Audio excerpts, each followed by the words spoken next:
What have you done to make the changes happen? Either way, right? You know, the changes that are happening because of your drinking, or what have you done to make the changes to make the progress that you want to make happen in your life, to reach some sort of potential that you think you've got.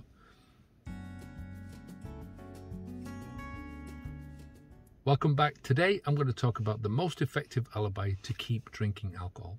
So I'm going to give you 4 reasons why you keep drinking alcohol, why you can't stop. Stick around until the end and I'll give you an extra tip to overcome your own self. We're filming this down in Guatemala today. Again, it's a bit breezy. I've been doing a lot of these videos lately, so I'm sort of losing my voice a little bit, so excuse me if I take a pause every so often. First of all, the first reason is because we're talking about the blame game, and sometimes there is people are content, they're happy to remain in error. So they're happy to remain living in a way of life which is not conducive to their own living up to their potential, living the best possible life that they can live. And this gives you an alibi, that gives these people an alibi to continue to drink, or to continue not to put the effort into breaking their own habit, if you get what I mean. It's important to understand that distinction, that there's a lot of habits that people have in life, and it takes effort, it takes learning, it takes applying yourself, pushing yourself into discomfort, pushing yourself into chaos. You know, drinking does give you a certain amount of order. It's a negative order. It's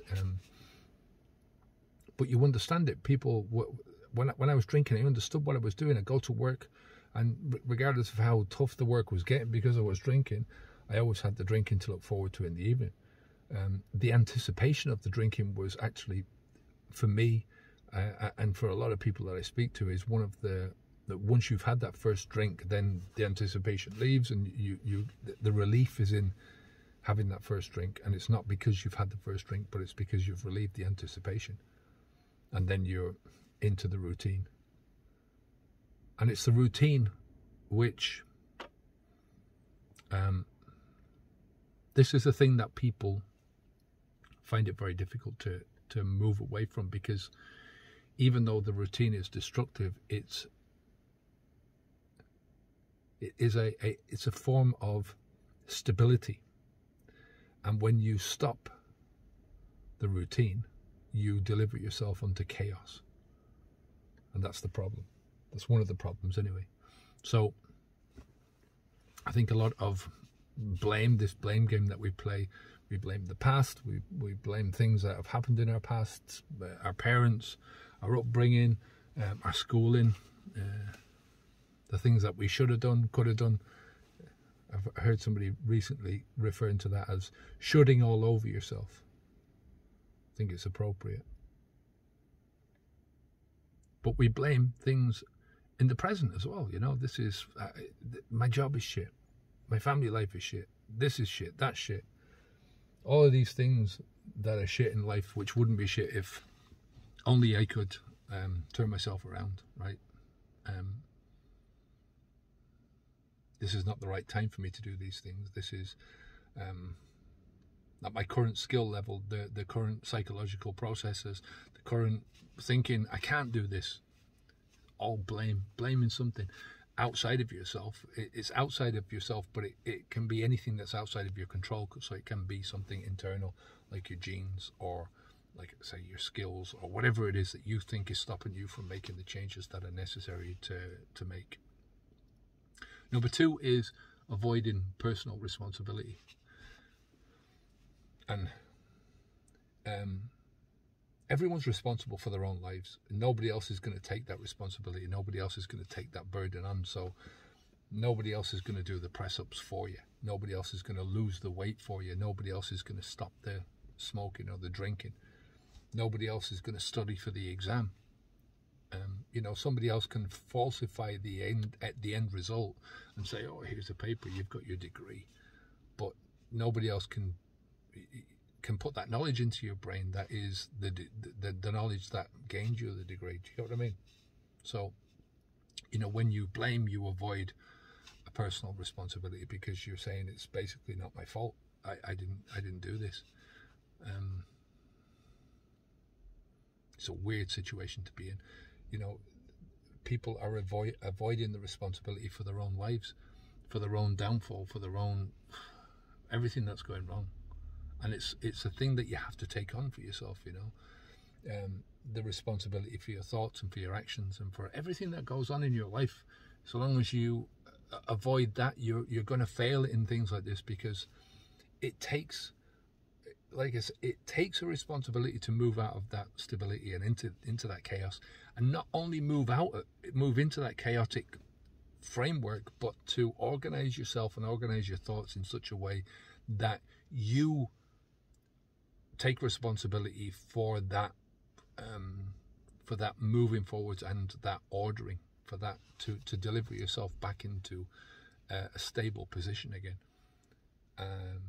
And it you know, when you're thinking about it from this perspective, you're always thinking about it from the perspective of learning something new. Because if you don't learn something new, the only thing that you can do, the only route that's open to you, is to go back to what you already know. And that's what happens with people. That's why moderation is such a big thing. You know, they don't know anything else but apart from what they're doing, so they're trying to alter the same picture instead of changing the whole picture. The next one is avoiding personal criticism. All personal criticism. Nobody likes it. Nobody likes criticism, especially from the outside inwards. But what about the criticism also from the inside? You know, the voice inside your head that's telling you, you know, this is wrong, you're doing something wrong. You know, a lot of people have that as a constant background noise for their lives. You know, when you don't put up with the discomfort, you've got an excuse. You've got an excuse not to do. And you've got an excuse for the criticism. You can say, well, it's not, as I say, my fault. When you don't put in the effort, you've got an excuse. You can say, well, there you go, it's not my fault. It can't be helped. When you don't put in the time, the thinking, you can say, it's not my fault. As a side step, if you want our help to stop drinking alcohol, you've always got the Habits V2. You can see that up here. That's our website, www.habitsv2.com. The link is down below. We teach about all this stuff, getting you from preparation all the way through to stopping, all the way through to getting to that best possible version of yourself. But it all starts from stopping drinking alcohol. That's the first and foremost part of this. It's very difficult to move on unless you are willing to move into that chaotic version of your life, you know.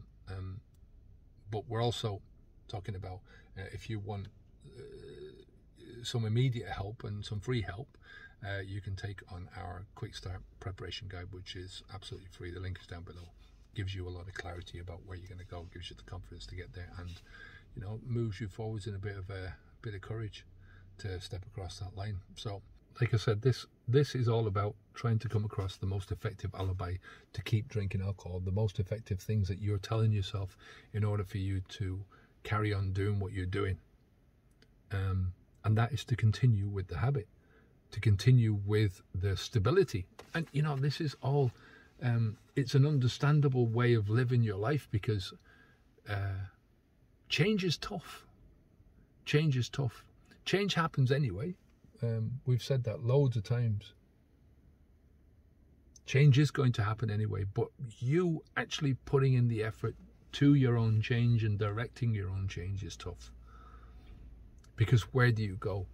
Where you're starting from, that position where you're starting from, that initial, those initial mindsets, that drinker's brain, is very difficult to get outside of, because you have to think your way out of it. This was one of there's so many things that I could have done differently when I started out on this journey first, and I would be way ahead of where I am now. But it was because I applied myself, and because I had a great reason to stop, I had a great motivation to stop, that I continued to do it. But the whole motivation is to continue doing what you're doing, because habit is it's an essential part of life. We love habit, we love routine, we love sequences and behaviors that we know, because they cost less in terms of energy. They cost less in terms of anxiety and stress and in terms of fear. Fear is a big it's a big sap of energy. You know, it takes away so much if you think about it. So keeping the habit going, you know, drinking alcohol is easy because you forget what you have to do. You can put yourself under a mental blanket where you don't have to think about these things by drinking. Now you have to continuously do that, which is where the big problems lie. I mean, if you could drink and put yourself under a blanket, and then all of a sudden you could think these thoughts, or when you woke up the next day the thoughts were there and you were able to change, that would be a different story if the medication worked. But it doesn't work. The medication only numbs and allows you to, stupefies your brain. So you know, even when you're getting sick and you get the consequences of this, continue to drink. So that's the fourth way, is it allows you to continue with your habit. So I really want you to ask yourself, look in the mirror and ask yourself, what have you done to make the changes happen? Either way, right? You know, the changes that are happening because of your drinking, or what have you done to make the changes to make the progress that you want to make happen in your life, to reach some sort of potential that you think you've got. What have you done? And once you figured out that, what have you done to make those changes stick? It's an important distinction. You know, you can make steps forwards that will make a change happen, but then step backwards. And you know, this is moderation again. This is why I tried to stop smoking over 100 times, because I made the change happen, but I didn't make it stick. So there's two different processes. And ask yourself, what ways are you distorting your behavior so that what you're doing fits your narrative, so that you're actually, the things that you're telling yourself are making it easier for you to sleep at night, or to justify your behavior, to justify your thinking. Because, you know, you really have to understand these things about yourself in order to move forward. I know this is going to be a really long video, but look, I'm going to leave it there for today. I want you to, if you want to check out another video that we made called The Benefits of Drinking Alcohol, one that caused a stir when we put out, there's no benefits of drinking alcohol, but there is, it depends on your thing. Then click on this video here to have a look at that. I'll see you in the next video. I'm losing my voice. Onwards and upwards. Bye now.